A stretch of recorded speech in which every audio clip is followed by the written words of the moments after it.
त्याला घरात बायका जेवायला देत नाहीत, परंतु ते टीव्हीवरती असे सल्ले देत राहतात. म्हणजे असं का गेलो, तसं का केलं, ते पादऱ्यांना गोपीचंद पडळकर असं का बोलला. मला त्या तथाकथित विचारवंतांना बीड मधून प्रश्न विचारायचा आहे.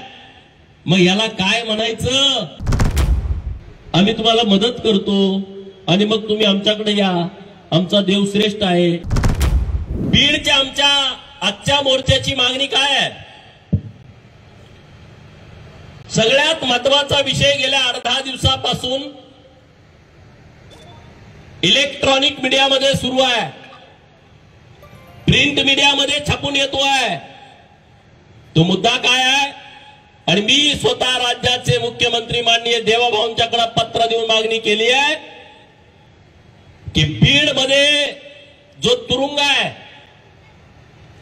त्या तुरुंगामध्ये पेट्रस जोसेफ गायकवाड नावाचा जो तुरुंग अधिकारी आहे, जेलर आहे. आपण पिक्चर मध्ये जेलर बघितलेत, बरोबर के. पिक्चर मध्ये जेलर अन्याय करणारे आपले हिरो जेलमध्ये गेल्यानंतर त्याला मारहाण करतात, ते आपण पिक्चर मध्ये बघितले. पण ही अवलाद त्याच्या पुढची आहे. ह्या अवलादीला नोकरी लागली आहे. काय काम आहे याचं, कैद्यांची काळजी घेणं, कैद्यांनी पळून जाऊ नये, त्यांची व्यवस्था बघणं. परंतु हा करतोय काय, हा तिथं धर्मांतरणाचं रॅकेट चालवतोय.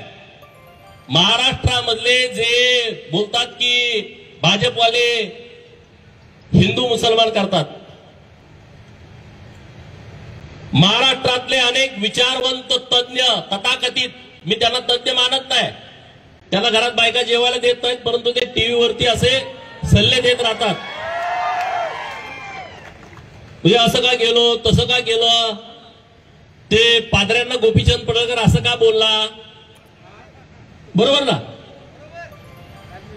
त्यांना मला सवाल करायचा आहे की बीडच्या जेल मधला हा पेट्रस गायकवाड आल्या आल्या त्यानं काय केलं, आल्या आल्या तुरुंगाच्या मेन एंट्रीचं गेट आहे तिथे एका झाडावरच्या तिथं छत्रपती शिवाजी महाराज आणि तुकाराम महाराजांचा एक फोटो होता.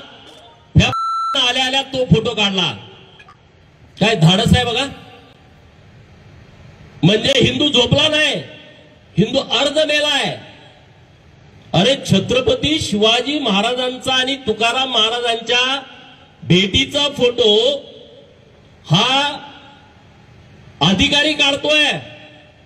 एवढ्यावर थांबत नाही तो, पुढे जाऊन महात्मा गांधी आणि डॉक्टर बाबासाहेब आंबेडकरांचा फोटो काढून जिथं त्यांचा साहित्य ठेवलंय,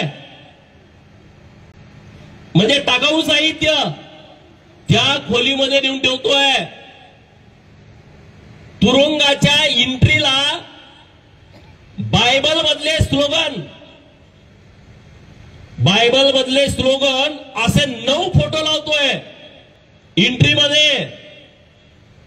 जेलमध्ये गेल्या 25-30 वर्षांपासून, अरे आमचा महाराष्ट्र ही वारकऱ्यांची परंपरा असणारा महाराष्ट्र आहे. अखंड जगामध्ये अशी कुठं वारी निघत नाही.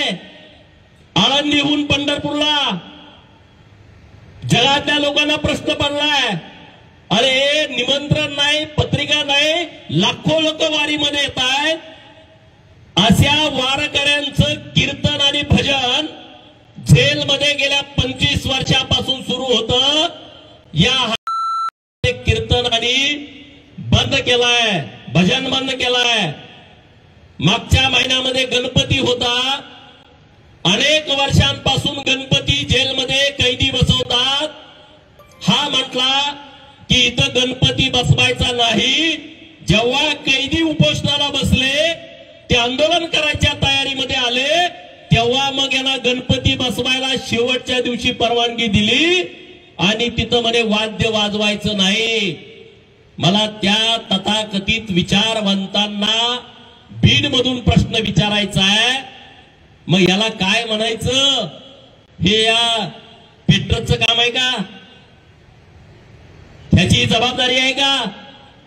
याच्या पुढे जाऊन तो कैद्यांना म्हणतोय 1 लाख देतो, 2 लाख देतो, तुम्ही धर्मांतरण करा. त्यातली 2 नावं आहेत, अमोल भवळे, महेश भवळे. यांना त्यांनी 1-1 लाख रुपये, 2-2 लाख रुपयाचा आमिष देऊन त्यांनी तक्रार पण दिलेली आहे. मग याच्यावरती काय कारवाई केली पाहिजे तुम्ही सांगा. करायला पाहिजे की नाही केली पाहिजे? आवाज येऊ द्या. करायला पाहिजे की नाही करायला पाहिजे? छत्रपती शिवाजी महाराजांचा फोटो काढतोय, काय केलं पाहिजे याला सांगा. हा,